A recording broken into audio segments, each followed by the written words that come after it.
Hello विद्यार्थियों, आप देख रहे हैं मास्टरमाइंड ट्यूशन। मैं आशा करता हूं कि आप सभी स्वस्थ और मस्त होंगे। मास्टरमाइंड ट्यूशन के इस क्लास में आप सभी का स्वागत है। विद्यार्थियों, आज का सब्जेक्ट है हिंदी व्याकरण और जिसमें आप पढ़िएगा संज्ञा, जिसे अंग्रेजी में नाउन कहते हैं। और यह हिंदी व्याकरण का चौथा क्लास है और यह क्लास उन सभी विद्यार्थियों के लिए महत्वपूर्ण है जो हिंदी में सही सही लिखना, बोलना और पढ़ना सीखना चाहते हैं। तो क्लास को पूरा देखिएगा। क्लास अगर पसंद आए तो क्लास को एक लाइक जरूर कीजिएगा और अभी तक चैनल से आप नहीं जुड़े हैं तो चैनल को सब्सक्राइब कर हमारे साथ जुड़ जाइएगा, क्योंकि आपके पढ़ाई लिखाई से संबंधित वीडियोज हम बनाते रहते हैं। तो चलिए बिना देरी किए क्लास को शुरू करते हैं। हेलो, मास्टरमाइंड ट्यूशन में आपका स्वागत है। अगर आपको मेरी वीडियोस पसंद है तो कृपया सब्सक्राइब करें और नोटिफिकेशन बेल दबाएं ताकि आप कोई भी वीडियो मिस ना करें।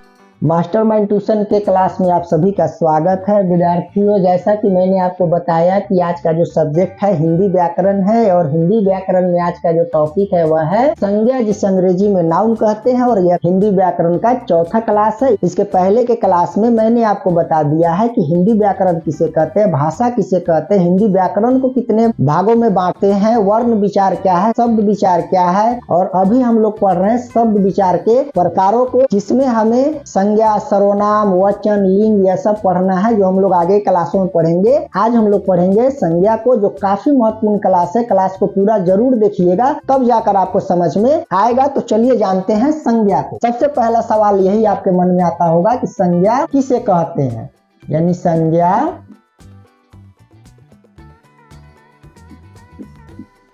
किसे कहते हैं। तो चलिए विद्यार्थियों जान लेते हैं संज्ञा किसे कहते हैं। तो संज्ञा की परिभाषा होती है जिन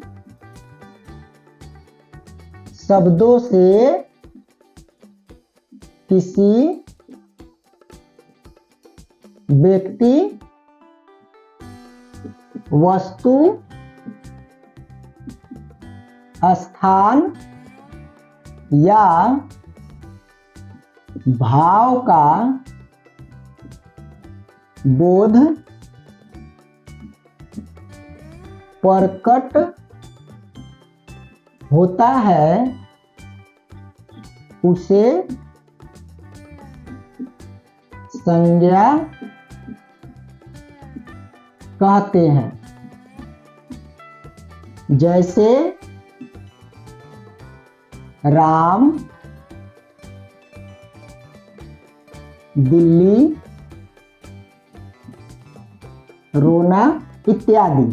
चलिए यहाँ समझिए विद्यार्थियों कि संज्ञा किसे कहते हैं। तो जिन शब्दों से किसी व्यक्ति, वस्तु, स्थान या भाव का बोध प्रकट होता हो, यानी बताता हो, उसे ही हम संज्ञा कहते हैं। जैसे राम, दिल्ली, रोना। यानी व्यक्ति कहने का मतलब वह है कि वह व्यक्ति का नाम हो सकता है, कोई सामान हो सकता है, स्थान यानी कोई जगह हो सकता है, भाव यानी कि जो हाव भाव होता है, जैसे रोना, हंसना, गाना, बोलना, इन सभी का बोध प्रकट जिन शब्दों से होता है उन्हीं शब्दों को हम संज्ञा कहते हैं। दूसरे और आसान तरीका से मैं बताऊं आपको, तो जितने भी चीजों को हम देखते हैं सभी का कुछ न कुछ नाम होता है, उन सभी नामों को ही संज्ञा कहते हैं। एकदम सिंपल सा समझिए, जितना भी चीजों को हम देखते हैं सभी का कुछ न कुछ नाम होता है और उन सभी नामों को संज्ञा कहते हैं।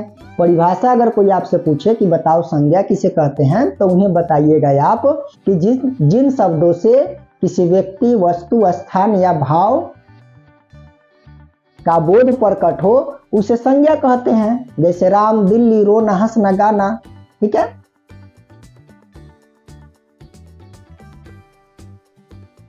ठीक है, तो आप समझ गए होंगे कि संज्ञा किसे कहते हैं। चलिए अब आपके मन में सवाल आता होगा कि संज्ञा के कितने प्रकार होते हैं, यानी संज्ञा को कितने प्रकार से बांटते हैं। तो चलिए उसको समझ लेते हैं। तो अगला जो सवाल अपना होगा वह होगा संज्ञा के कितने भेद होते हैं। तो क्या हो जाएगा उत्तर विद्यार्थियों, चलिए जान लेते हैं। संज्ञा के 5 भेद होते हैं, यानी संज्ञा के संज्ञा को कितने प्रकार से बांटा गया है? 5 प्रकार से बांटा गया। ठीक है, भेद, प्रकार, यह सब एक ही बात हो गया, एक ही बात है। यानी संज्ञा के कितने प्रकार होते हैं? तो संज्ञा के 5 प्रकार होते हैं। संज्ञा कितने भेद होते हैं? तो संज्ञा के 5 भेद होते हैं। चलिए अब जानते हैं वे 5 कौन कौन से होते हैं। तो पहला नंबर हो जाएगा विद्यार्थियों व्यक्तिवाचक संज्ञा। वाचक मीन्स क्या होता है? बताना होता है, यानी कि व्यक्तियों के नाम को जो बताया उसे व्यक्तिवाचक संज्ञा कहते हैं। आगे जब हम लोग विस्तार से इसके विषय में पढ़ेंगे तो आपको विस्तृत जानकारी प्राप्त होगी। चलिए दूसरा नंबर आपका हो जाएगा नंबर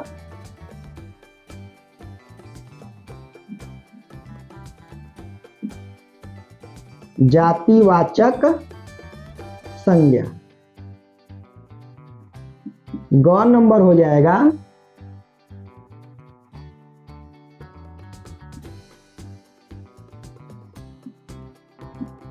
भाववाचक संज्ञा।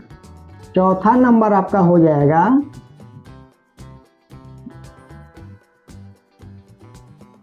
समूहवाचक संज्ञा। और पांचवा और अंतिम हो जाएगा विद्यार्थियों, क्या हो जाएगा? द्रव्यवाचक संज्ञा। ठीक है, तो हमने अभी जाना कि संज्ञा किसे कहते हैं। संज्ञा के कितने भेद होते हैं? तो 5 भेद होते हैं। कौन कौन से होते हैं? तो व्यक्तिवाचक संज्ञा, जातिवाचक संज्ञा, भाववाचक संज्ञा, समूहवाचक संज्ञा और द्रव्यवाचक संज्ञा। ठीक है, चलिए अब हम लोग आगे सभी जो संज्ञा के भेद है, प्रकार है, उनको अब विस्तार से हम लोग जान लेते हैं। जो आपकी इच्छा भी होगी कि इन सभी को विस्तार से जाने, तो चलिए हम विस्तार से आप सभी को बताते हैं। तो पहला हो जाएगा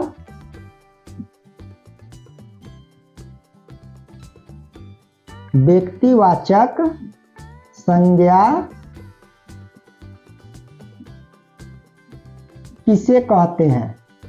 यही सवाल होगा आपके मन में कि व्यक्तिवाचक संज्ञा किसे कहते हैं। तो चलिए जानते हैं व्यक्तिवाचक संज्ञा किसे कहते हैं। देखिए, जिन शब्दों से देखिए सीखने के लिए सबसे जरूरी चीज क्या है कि आपको समय देना पड़ेगा। जब तक आप क्लास को पूरा नहीं देखेंगे तब तक आपको सही से क्लास समझ में नहीं आएगा, सही से समझ में नहीं आएगा कि क्लास आपको सिखाना क्या चाहता है। ठीक है, तो मैं आशा करता हूं कि आप सभी क्लास में बने रहेंगे। व्यक्तिवाचक संज्ञा, तो चलिए जानते हैं। जिन शब्दों से किसी विशेष मनुष्य, स्थान या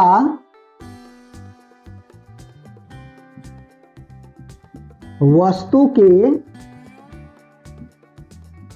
नाम का बोध होता है उसे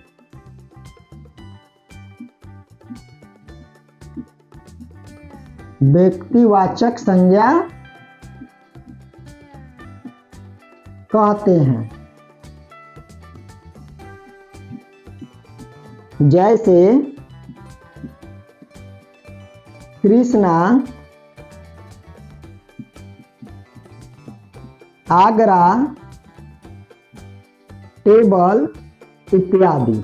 देखिए यहाँ समझ लीजिए व्यक्तिवाचक संज्ञा किसे कहते हैं। नाम में क्या लगा हुआ है? व्यक्ति लगा हुआ है, लेकिन इसकी परिभाषा देखिए क्या है। जिन शब्दों से किसी विशेष मनुष्य यानी व्यक्ति, स्थान, वस्तु के नाम का बोध होता हो, यानी कि विशेष नाम हो जिसमें मनुष्य का नाम भी हो सकता है, स्थान का नाम भी हो सकता है और किसी वस्तु का भी नाम हो सकता है, और इसका जो शब्द बोध कराता हो यानी बताता हो उसे ही व्यक्तिवाचक संज्ञा कहा जाता है। जैसे कृष्ण, ये व्यक्ति का नाम हो गया। आगरा जगह का नाम यानी स्थान का नाम हो गया। टेबल ये वस्तु का नाम हो गया। ठीक है, यानी वस्तु का नाम, जगह का नाम और कोई व्यक्ति का नाम, यह सभी किस में आ जाएगा? व्यक्तिवाचक संज्ञा में आ जाएगा। ठीक है, आप लोग समझ गए। चलिए अब हम लोग बोर्ड को साफ करते हैं और इसके अगले प्रकार को समझते हैं। क्लास थोड़ी बड़ी हो जाएगी, लेकिन आप लोग जब क्लास को पूरा देखिएगा तो आप संज्ञा को और उनके भेदों को सही से समझ पाइएगा। तो क्लास को पूरा जरूर देखें, अच्छे ढंग से समझिए।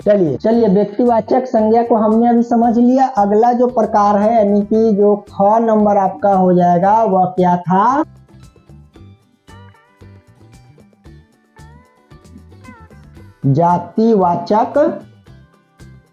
जातिवाचक संज्ञा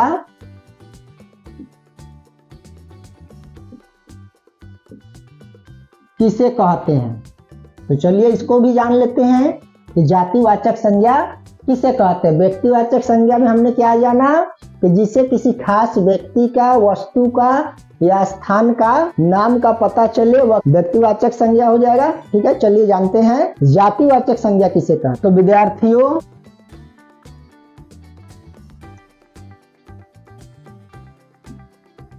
जिन शब्दों से किसी व्यक्ति, वस्तु, स्थान या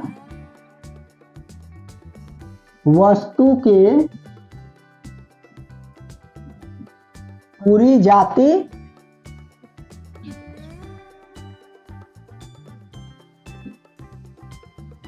बोध होता है उसे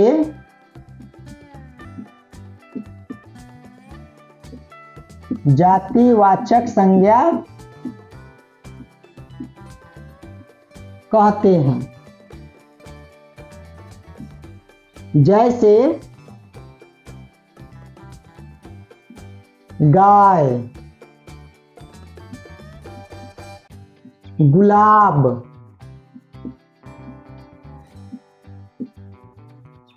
मछली इत्यादि।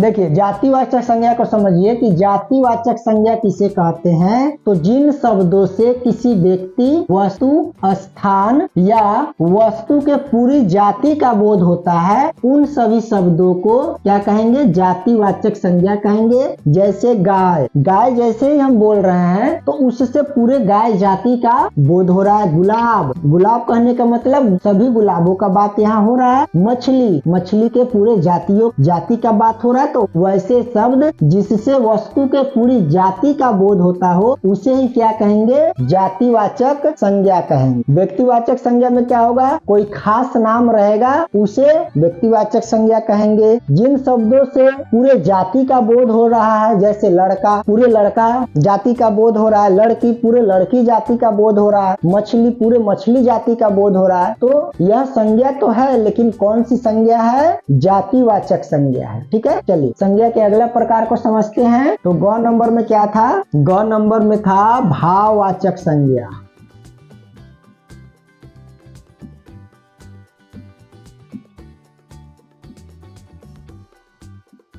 इसे कहते हैं। तो चलिए जान लेते हैं भाववाचक संज्ञा किसे कहते हैं। तो विद्यार्थियों जिन शब्दों से किसी पदार्थ के गुण तथा दशा का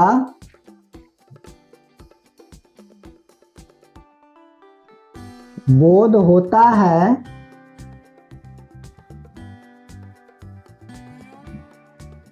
उसे भाववाचक संज्ञा कहते हैं। जैसे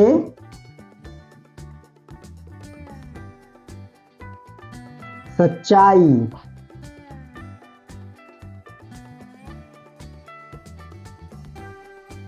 सुख दुख इत्यादि। देखिए यहाँ समझिए कि भाववाचक संज्ञा किसे कहते हैं, तो जिन शब्दों से किसी पदार्थ के यानी वस्तु के, व्यक्ति के गुण तथा दशा यानी कि भाव का बोध होता है उसे भाववाचक संज्ञा कहते हैं। जैसे सच्चाई, रोना, सुख, दुख, यह सभी क्या है, भाववाचक संज्ञा। यानी कि आप सिंपल समझिए कि जिन शब्दों से भाव प्रकट होता है उन सभी को भाववाचक संज्ञा कहते हैं। जैसे रोना, हंसना, गाना, बोलना, सुख, दुख, यह सभी क्या है, गुण, दशा यानी कि हाव भाव है। ठीक है, तो भाववाचक संज्ञा आप समझ गए। अगला जो प्रकार था संज्ञा का, यानी चौथा जो प्रकार था उसका क्या नाम था, समूहवाचक संज्ञा।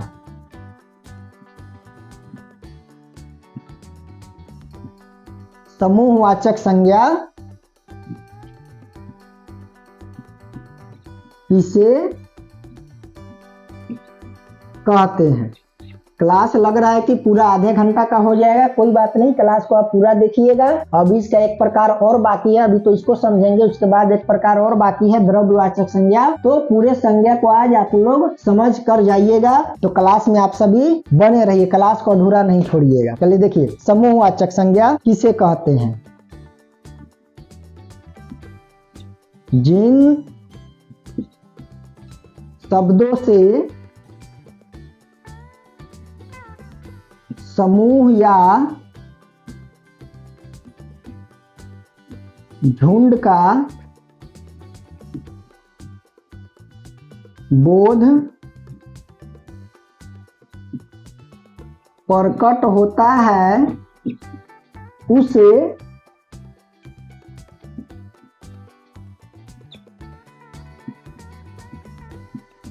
समूहवाचक संज्ञा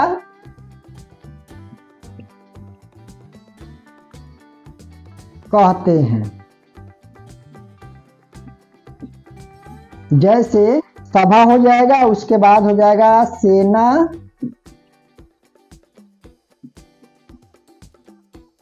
गुच्छा, चाबी का हो या जो भी हो, या अंगूर का गुच्छा, ये सभी क्या है, समूहवाचक संज्ञा। समूहवाचक संज्ञा को समझिए कि समूहवाचक संज्ञा किसे कहते हैं, तो जिन शब्दों से समूह या झुंड का बोध प्रकट होता है उसे समूहवाचक संज्ञा कहते हैं। समूह का मतलब ही होता है झुंड, और जिन शब्दों से लगे कि इन झुंड का या समूह का बोध होता है उन सभी को समूहवाचक संज्ञा बोलेंगे। जैसे चाबी का गुच्छा हो गया, अंगूर का गुच्छा हो गया, सभा हो गया, मेला हो गया, ये सभी क्या है, ये सभी क्या है, समूहवाचक संज्ञा। चलिए अब आपका संज्ञा का एक प्रकार और रह जा रहा है। चलिए फिर से बोर्ड साफ करते हैं और संज्ञा के लास्ट भेद द्रव्यवाचक संज्ञा को जानते हैं। चलिए क्लास में आप सभी यहाँ तक बने रहे, आप सभी का धन्यवाद कि आप सभी पढ़ने में रुचि रख रहे हैं। जब आप पढ़ने में रुचि रखिएगा तभी जो है हमें भी समझाने में, पढ़ाने में अच्छा लगेगा। आज पूरे संज्ञा को हम लोग कंप्लीट कर देंगे और अगले क्लास में हम लोग दूसरे टॉपिक को पढ़ेंगे। सर्वनाम होगा या जो है विशेषण वगैरह होगा, ज्यादा चांस है सर्वनाम ही हम लोग पढ़ेंगे क्योंकि संज्ञा के बाद में सर्वनाम का ही स्थान आता है। आप सभी जानते हैं कि मास्टरमाइंड ट्यूशन 0 क्लास से लेकर, यानी कि जो बच्चे पढ़ना शुरू करते हैं वहां से लेकर और 8 क्लास तक यानी 8वीं क्लास तक के बच्चों के लिए ही यह चैनल समर्पित है। उनके जो भी सब्जेक्ट है उन्हें जिस तरीके से पढ़ना है सभी चीजों को यहाँ पे गाइड किया जाता है, तो चैनल को सब्सक्राइब जरूर कर ले। चलिए अगला जो संज्ञा का जो भेद था, अंक नंबर और लास्ट क्या था, उसका नाम था द्रव्य वाचक संज्ञा। किसे कहते हैं, द्रव्यवाचक संज्ञा किसे कहते हैं। तो चलिए विद्यार्थियों जानते हैं कि द्रव्यवाचक संज्ञा किसे कहते हैं। तो विद्यार्थियों जिन शब्दों से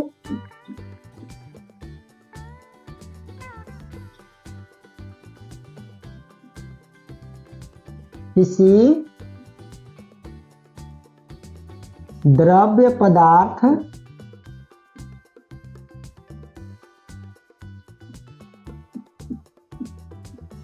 होने का बोध होता है उसे द्रव्यवाचक संज्ञा कहते हैं। जैसे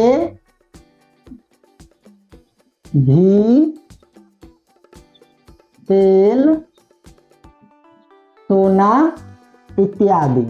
चलिए इसे समझिए, द्रव्यवाचक संज्ञा किसे कहते हैं? तो जिन शब्दों से किसी द्रव्य पदार्थ होने का बोध होता है उसे द्रव्यवाचक संज्ञा कहते हैं। जैसे घी, तेल, सोना, चांदी, यह सभी क्या है? द्रव्यवाचक संज्ञा। यानी वैसा शब्द, जैसे मान लीजिए कि राम है तो राम क्या है? व्यक्ति का नाम है तो व्यक्तिवाचक संज्ञा हो जाएगा। जानवर, जानवर भी नाम है लेकिन जानवर से सभी जानवरों के विषय में बात हो रही है तो यह क्या हो जाएगा? जानवर जातिवाचक संज्ञा हो जाएगा। हंसना, हंसना क्या है? एक भाव है तो भाव क्या, यह क्या हो जाएगा? भाववाचक संज्ञा हो जाएगा। भेड़ों का झुंड क्या हो जाएगा? समूहवाचक संज्ञा हो जाएगा क्योंकि उसमें भीड़ की बात हो रही है। मेला, यह भी समूहवाचक संज्ञा हो जाएगा। किरासन तेल, यह क्या है? द्रव्य है तो यह क्या हो जाएगा? द्रव्यवाचक संज्ञा हो जाएगा। बस समझ लिए आप संज्ञा के भेद को। संज्ञा किसे कहते हैं? मैंने आपको बताया है कि जितने भी चीजों को हम देखते हैं सभी का कुछ न कुछ नाम होता है और उन्हीं नामों को संज्ञा कहते हैं। संज्ञा के कितने भेद होते हैं? तो संज्ञा के 5 भेद होते हैं। व्यक्तिवाचक संज्ञा, जातिवाचक संज्ञा, समूहवाचक संज्ञा,